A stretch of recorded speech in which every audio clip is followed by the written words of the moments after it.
हिंदुस्तान का गद्दार और पाकिस्तान के टेरर मिशन का मददगार यासीन मलिक अपने अंजाम तक पहुंचा दिया गया है। यासीन मलिक को सजा के साथ ही देश के आतंक पीड़ितों को इंसाफ मिला, तो वहीं पाकिस्तान ने छाती पीटना शुरू कर दिया। पाकिस्तान के पीएम शहबाज शरीफ से लेकर पूर्व पीएम तक ने यासीन के पक्ष में ट्वीट किए। यासीन मलिक को टेरर फंडिंग मामले में उम्र कैद की सजा सुनाई गई है। 2 धाराओं के तहत यासीन मलिक को उम्र कैद मिली है। एनआईए ने कोर्ट से यासीन मलिक को फांसी की सजा देने की मांग की थी।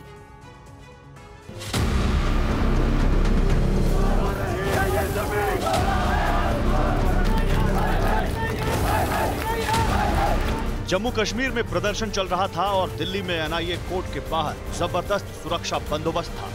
श्रीनगर के मैसूमा में यासीन मलिक के घर के पास प्रदर्शनकारियों पर आंसू गैस के गोले दागे जा रहे थे और जबरदस्त तनाव का माहौल था।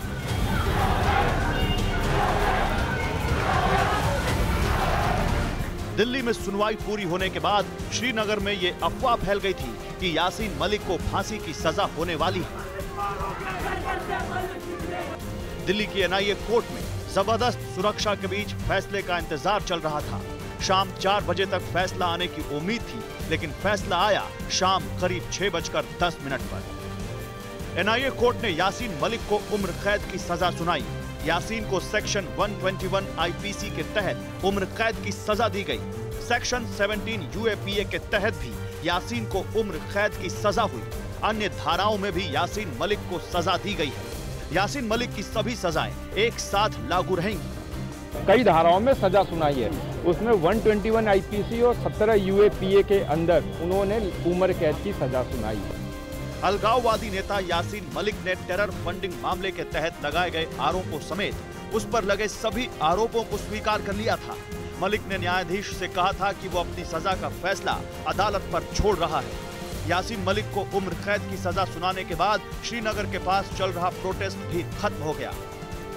2 धाराओं में कह सकते हैं कि जो उम्र कैद और 10 लाख रुपए का जुर्माना जो है वो सजा सुनाई गई है। तो कुल मिलाकर कहें कि प्रदर्शन जो विशेषकर यहाँ पे हो रहा था वो इसी अफवाह को लेकर हो रहा था कि उन्हें सजाए मौत दी जा सकती है, और उसके चलते यहाँ पे काफ़ी उग्र प्रदर्शन भी देखे गए थे, जिसके चलते यहाँ पे पुलिस ने टीयर गैस शेलिंग समेत अन्य चीज़ों का भी फोर्स जो है यूज़ किया।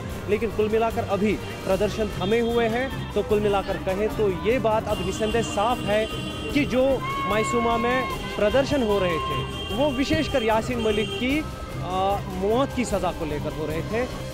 यासीन मलिक पर आपराधिक साजिश रचने, देश के खिलाफ युद्ध छेड़ने, गैर कानूनी गतिविधियों और कश्मीर में शांति भंग करने का आरोप था।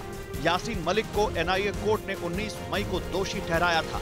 यासीन समेत 1 दर्जन से ज्यादा आरोपियों के खिलाफ एनआईए ने 18 जनवरी 2018 को चार्जशीट फाइल की थी। 30 मई 2017 को जम्मू कश्मीर में आतंकी और गैर कानूनी गतिविधियों को अंजाम देने के लिए नेटवर्क चलाने के आरोप में यासीन पर केस दर्ज हुआ था।